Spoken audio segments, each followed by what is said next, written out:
Here's your trophy. All right. You decided to play Goblins, which is a deck we see a fair bit of on the Open Series, but it actually hasn't had any top-level finishes recently. Are you a big fan of Goblins? Have you played it for a while? Yeah, I mean, I got into Legacy about 4 years ago, and since that time I've been messing around with decks, but Goblins has kind of been my go-to. Over those years, I've played all shades of Goblins, from Mental Misstep to black to green for Tin Street Hooligan. Sure. I saw it on white about a year ago and played it last year at the Star City Open in Minneapolis. Got a top 8 finish. Since then, I actually haven't played it in the past year. Wow. This is the first time I brought it out to a tournament since last year. So technically that's 2 in a row. It's technically 2 in a row since I've been playing Goblins. There have been some changes to the deck, the biggest addition being Wear and Tear and Rest in Peace are both really incredible sideboard cards. Yeah. So the main deck really just shuffled numbers, but I think Goblins, with white, has gotten some really powerful sideboard cards. And that allows it really to just hold its own. Just the sheer explosive power of Goblins can win game 1 in a lot of cases, and then reasonable sideboard cards can really take down a lot of decks. Yeah, I really like the white as well. I actually played it in Vegas several months ago myself, and yeah, I think Thalia is really sweet in the deck. Adds a little more oomph than people might realize. Obviously, added a lot of oomph in your finals there. Even though Jake seemingly was able to dismantle the little bit of a hard lock he set up with Thalia and Aethers from Canis in one game, it wound up being enough pressure to still clinch the match. He obviously has to answer it or die. Yeah, and I was fortunate. I held on to essentially a shatter with the wear, and it allowed me to take out a Lion's Eye Diamond if you chain them together, or if you played a spell after playing Lion's Eye. Yeah, his missequence really cost him there. Yeah.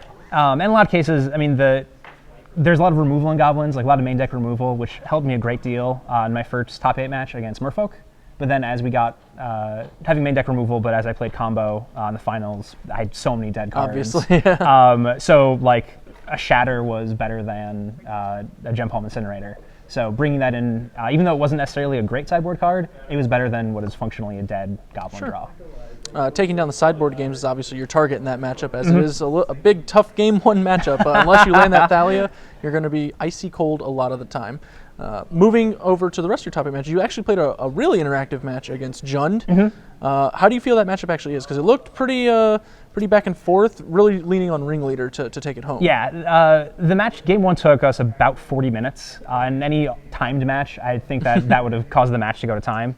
It really came down to for him to being able to recur Punishing Fire, and every turn take out 2 of my Goblins.